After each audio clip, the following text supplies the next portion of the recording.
Well, what do you think about Elon just opening the door to a journalist to see all the emails that were sent, the quote unquote Twitter files?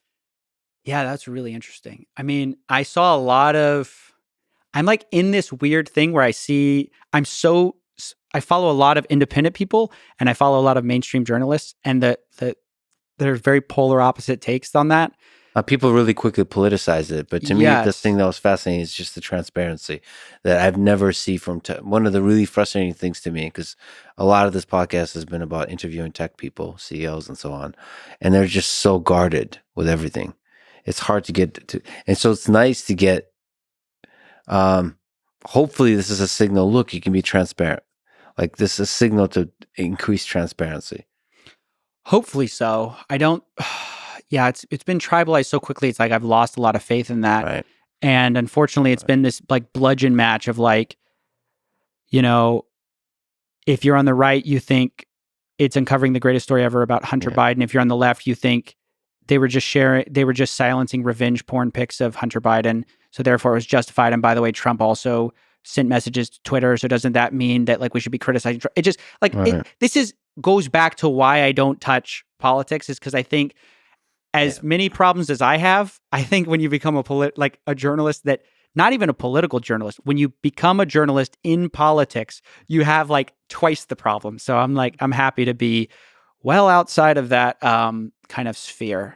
But it's an interesting. It is interesting. Twitter, forget Twitter files, but Twitter itself is really, really interesting from the virality of information transfer. Yeah. And from a journalistic perspective, it's like how information travels, how it becomes distributed. It's interesting. What do you think about Twitter? I'm always conflicted on Twitter because I almost hate how much I enjoy using it, because I'm like, this is like this mindless bird app is consuming my time. It's this incredible networking tool. But what's weird is when I think about my own presence on Twitter, they've almost made it too easy to like say something that you've half thought. Like the friction to send a tweet is so much less than like if I'm going to make a YouTube video, there's several points at which I'm like, well, what's the other side? What's this? What's that? There's no friction there.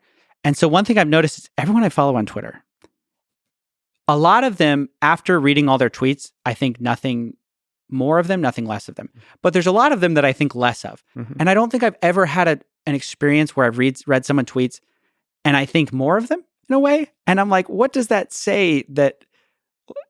Yeah, what is that? Like, there's so many people I admire that the worst of them is represented in Twitter. Yes. Like, there's a lot of people. There's a million examples. They become like snarky and sometimes mocking and derisive and negative and like emotional messes. I don't know. Yeah, what is that?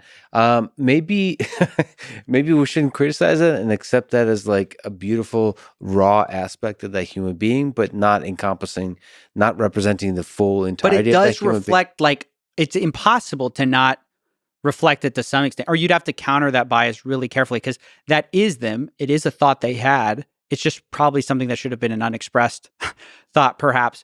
So yeah, I kind of wonder, like, I'm like, should I be on Twitter?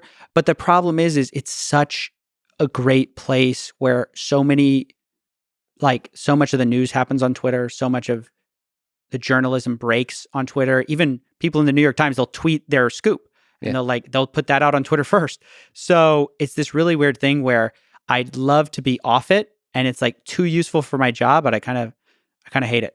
No, you need to. Well, it depends, but from my perspective, you should be on it. Oh, I definitely am. Yeah. So like a Coffeezilla should definitely be on Twitter, but have developed the calluses and the strength to not give in to the sort of the lesser aspects, like that, because you're like you're silly, you're funny, you could be cutting with your humor. I wouldn't give into the like the darker aspects of that, like low effort negativity. If you're the way you are in your videos, I would say if you're ever negative or making fun of stuff, I think that's high effort. So I would still put a lot of effort into it, like calmly thinking through that. and also not giving into the dopamine desire to say something that's going to get a lot of likes. I have that all the time. You use Twitter enough, you realize certain messages that are going to get more likes than others, and are usually the ones that are more extreme. Yeah, and like emotional, like Lex is an idiot, or like Lex is the greatest human being ever. Yeah. It's much better than, oh wow, what a polite, nuanced conversation. I can tell you right now which of those 3 tweets it isn't going to perform well. Yeah.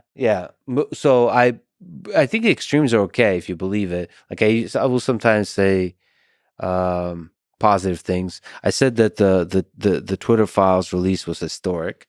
Of course, this before I realized. I mean, I the reason I said it is because the transparency. It's so refreshing to see any level of transparency, and then of course those kinds of comments, the way Twitter does, is every side will interpret it in the worst possible way for them, and they will run with it. Or some side, when it's political, one side will interpret, yes, I agree with Lex. It's historic. They might not have even read the article. They just they literally, or the tweet thread, and they're just like, it is historic. Because Hunter Biden was finally the collusion or whatever it is. And then the other side is like, no, it's a nothing burger.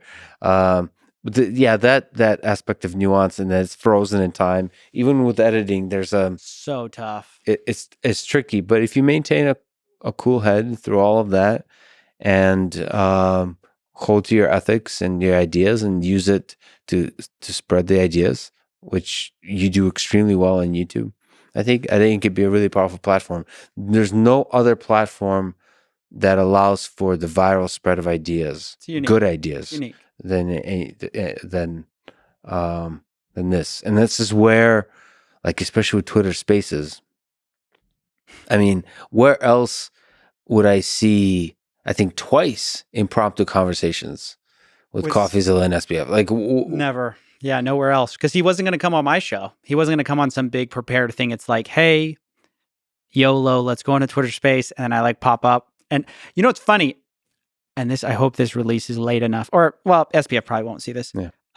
Although I'm sure he's a fan. And unfortunately, he will. Oh, okay. Yes. Well, hopefully I'll have time to enact my little plan. Okay. But I'm hoping if he goes on any future spaces, I can haunt him from interview to interview, where just I keep showing up and he's like, I hate this guy. But I think he's already kind of probably has PTSD of in the shadows lurks a Coffeezilla. That really amuses me. I mean, there's I think he honestly would enjoy talking to you. There's a aspect of Twitter Spaces that's a little uncertain of what are we doing here, because there's an urgency because other voices might want to butt in. Exactly. If it's an intimate one-on-one where you can breathe, hold on a second. Yeah, I think it's much easier. So in that sense, Twitter Space is a little bit negative. That there's too many voices especially if it's a very controversial kind of thing. So It's tricky. But at the same time, the friction, it's so easy to just jump in. Yeah. Right. So I could just you just imagine a Twitter space with Zelensky and Putin. How else are these two going to talk, right? Yeah. Can't you imagine if you try to set it up on Zoom, it's never happening. It's never happened. Too many delegates.